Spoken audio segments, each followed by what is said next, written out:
নিশ্চয়ই চিনতে পারছো জায়গাটি, আমার সেই প্রিয় জায়গা, আসানসোলের একটি বিখ্যাত জায়গা রামকৃষ্ণ মিশন আশ্রম, যেখানে আমি মাঝে মাঝেই ছুটে আসি।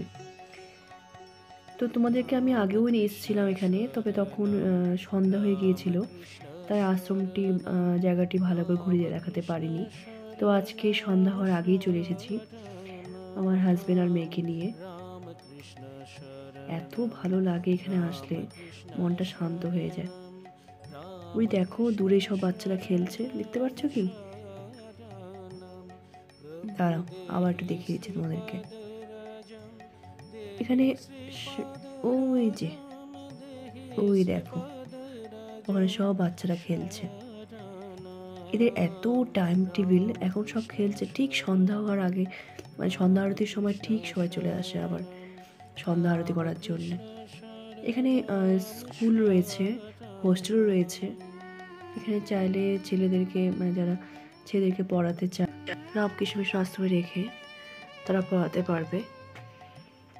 আমি আশ্রমের ভিতরে আগে প্রবেশ করলাম না, আমি আগে তোমাদের চারপাশটা ঘুরিয়ে নিই, কারণ সন্ধ্যা হয়ে গেলে আর ওদিকে যেতে দিবে না। এই যে আশ্রমটি দেখছো, এই সামনে যে আশ্রমটি এত বিশাল বড়, এই আশ্রমটি 2018তেই এটা উদ্বোধন হয়েছিল। আগে প্রথমে ছোট্ট একটা ঘরের মধ্যেই ঠাকুরমা স্বামীজি পূজা অর্চনা করা হতো, সেটা পেছন দিকে। চলো তোমাদেরকে ওখানে নিয়ে যাই। কত বাঁশ পড়ে আছে, মনে কোনো প্রোগ্রাম আছে সামনে। ওই যে দেখতে পাচ্ছ বিল্ডিংটা, ওই সাইডটা রয়েছে লাইব্রেরি, অডিটোরিয়াম। কৃষ্ণ শরণম রামকৃষ্ণ শরণম রামকৃষ্ণ শরণম শরণম।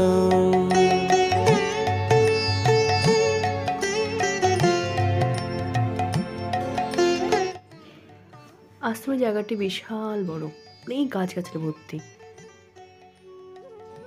তবে রামকৃষ্ণ মিশন আশ্রম সাধারণত বড়ই হয়ে থাকে, বিশাল বড় জায়গার মধ্যেই হয়, কারণ আমাদের শিলিগুড়ি শহরডাঙ্গি আশ্রম বিশাল বড় জায়গার মধ্যেই তৈরি হয়েছে।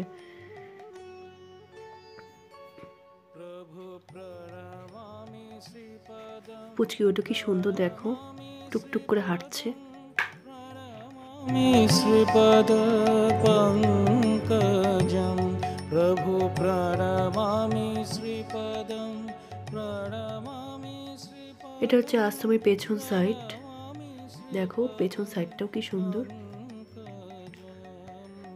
রামকৃষ্ণ শরণম রামকৃষ্ণ শরণম। বেশিরভাগই আম গাছ রয়েছে, তবে যখন তাল হয় গাছে, সেই সময় একবার এসেছিলাম, এত তাল পড়েছে নিচে, প্রচুর তাল গড়াগড়ি খাচ্ছিল গাছ থেকে পড়ে। তাল গাছও প্রচুর রয়েছে, সব রকম গাছই এখানে রয়েছে। এখন তো সামনে শীতকাল আসছে, কত যে রকম যে ফুল ফুটবে, এত ভালো লাগে দেখতে। তখন মানে সৌন্দর্য অন্যরকম, এখন একরকম সৌন্দর্য, তখন আরেক রকম সৌন্দর্য। এটা একটা অফিস,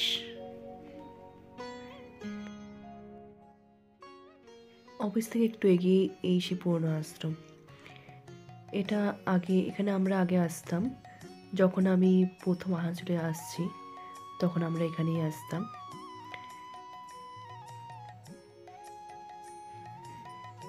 এখানে তো এত ভিড় হতো যে লোক ঘরের ভিতরে বসতেই পারতো না, মন্দিরের বাইরে এসেই বসতে থাকতো। এখন তো ওখানে এত বড় জায়গা নতুন আশ্রমে, এখন আর লোকের বসার অভাব হয় না। ওদিকে আর গেলাম না, কেন বন্ধ আছে। খোলা জায়গায় মুক্ত পাখির মতো ছুটছে, ওকে আর দেখে কে। ওর বিকেলে জগিং হয়ে যাচ্ছে এখানে।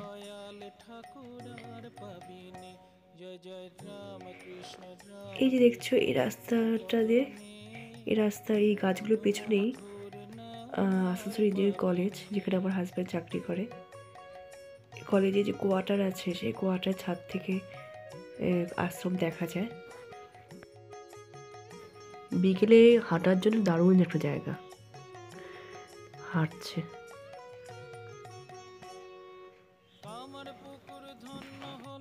তোমার জনমে দক্ষিণেশ্বর পূর্ণ হলো তো। আমি যে রাস্তা দিয়ে পুরনো আশ্রমে গিয়েছিলাম সেই রাস্তা দিয়ে আমি আবার ফিরছি।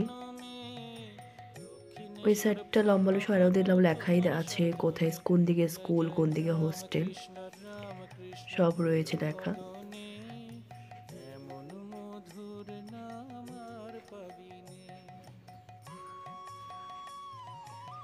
ওই দেখো সবার খেলাধুলা হয়ে গেছে, সবাই এখন হোস্টেলে ফিরছে। সবাইকে আবার ঠিক সময়ের মধ্যে চলে আসতে হবে সন্ধ্যা আরতির জন্য আশ্রমে। এমন কল্প তরু আর পাবিনে, এমন জগৎ গুরু আর পাবিনে। তোমাদের আশ্রমটা এখন ঘুরিয়ে দিলাম, চলো তোমাদের এখন আশ্রমের ভিতরে নিয়ে যাই। সন্ধ্যা আরতি শুরু হবে এখন। গুরু আর পাবিনে, জয় জয় রাম কৃষ্ণ বলো বদনে, এমন মধুর নাম আর পাবিনে।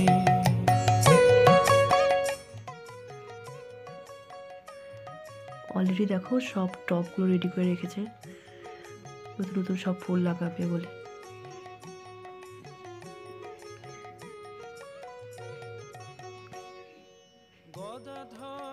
সবাই আসছে একে একে সন্ধ্যা আরতি দেখার জন্যে। গদাধর নামে দেখো কি সুন্দর লাগছে দেখতে, অপরূপ সৌন্দর্য। যখন কোনো অনুষ্ঠান হয় তখন তো আরো লাইটে আলোকিত হয়ে ওঠে, চারদিকে লাইটে লাইট থাকে।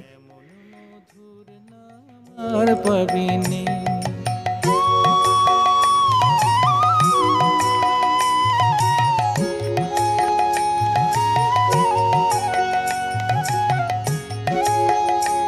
তো আমাদের ভিতরে মোবাইল সুইচ অফ করে ঢুকতে বলেছিল, লেখাই আছে।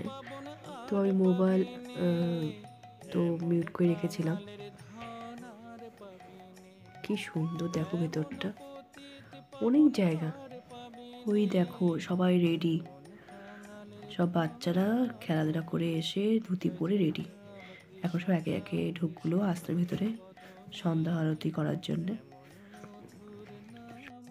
পাবিনে,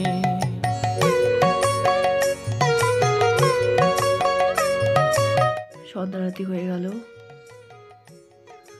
সবাই এখন ফিরে যাচ্ছে হোস্টেলে।